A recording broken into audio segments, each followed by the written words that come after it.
ചരിത്രപ്രസിദ്ധമായ എരുമേലി പേട്ടതുള്ളലിന് മുന്നോടിയായുള്ള എരുമേലി ചന്ദനക്കുടം മഹോത്സവത്തിന്റെ ഒരുക്കങ്ങൾ പൂർത്തിയായി. ഇന്ന് വൈകിട്ട് 6:15 നടക്കുന്ന ചന്ദനക്കുടം ഘോഷയാത്ര മന്ത്രി വി എൻ വാസവൻ ഫ്ളാഗ് ഓഫ് ചെയ്യും.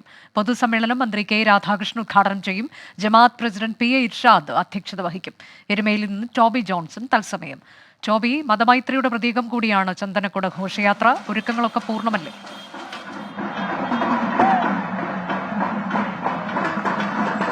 തീർച്ചയായിട്ടും ഒരുക്കങ്ങളെല്ലാം അവസാന ഘട്ടത്തിലേക്കാണ്. ഇനി മണിക്കൂറുകൾ മാത്രമാണ് ബാക്കിയുള്ളത്. എന്തായാലും പേട്ടതുള്ളലിന് വേണ്ടി നിരവധി ഭക്തർ ഇവിടെ എത്തുന്നുണ്ട്. ശബരിമലയിലേക്ക് പോകുന്ന ഭക്തരെല്ലാം തന്നെ അയ്യപ്പ ഭക്തർ എരുമേലിയിലെത്തി ഈ വാവരുപള്ളിയിൽ കയറി വണങ്ങിയിട്ടാണ് പോകുന്നത്. എന്തായാലും ചന്ദ്രക്കുട മഹോത്സവത്തിന് വേണ്ടി ഘോഷയാത്രയ്ക്ക് വേണ്ടിയുള്ള ഒരുക്കങ്ങളെല്ലാം പൂർത്തിയായി. അതിനുവേണ്ടിയുള്ള വേദി സജ്ജീകരിച്ചിട്ടുണ്ട്. 6:15 മന്ത്രിയും ഇവിടെ എത്തും.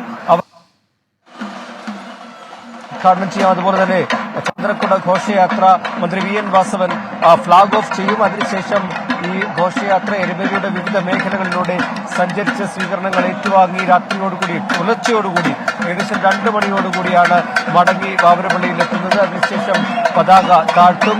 പിന്നീടാണ് പേട്ടതുള്ളൽ എന്ന് പറയുന്ന ആ ഒരു വലിയ ചരിത്രപ്രസിദ്ധമായ ഒരു ചടങ്ങിലേക്ക് ഈ എരുമേലി കടക്കുക. ഇതിനോടകം തന്നെ നിരവധി അയ്യപ്പ ഭക്തർ നമുക്കിപ്പോൾ ദൃശ്യങ്ങളിൽ കാണാം. ആയിരക്കണക്കിന് 10,000-കണക്കിന് അയ്യപ്പ ഭക്തരാണ് എരുമേലിയിലേക്ക് എത്തുന്നത്. എരുമേലി വഴി പേട്ടതുള്ളി ശബരിമലയിലേക്ക് പോകുന്നതിന് വേണ്ടി എത്തിയിരിക്കുന്നത്. നാളെ ഈ അയ്യപ്പ ഭക്തരെല്ലാം തന്നെ ശബരിമല സന്നിധാനത്തേക്ക് എത്താൻ വേണ്ടിയുള്ള ശ്രമം. അതിനു മുമ്പ് തന്നെ നാളെ പേട്ടതുള്ളലുണ്ട്.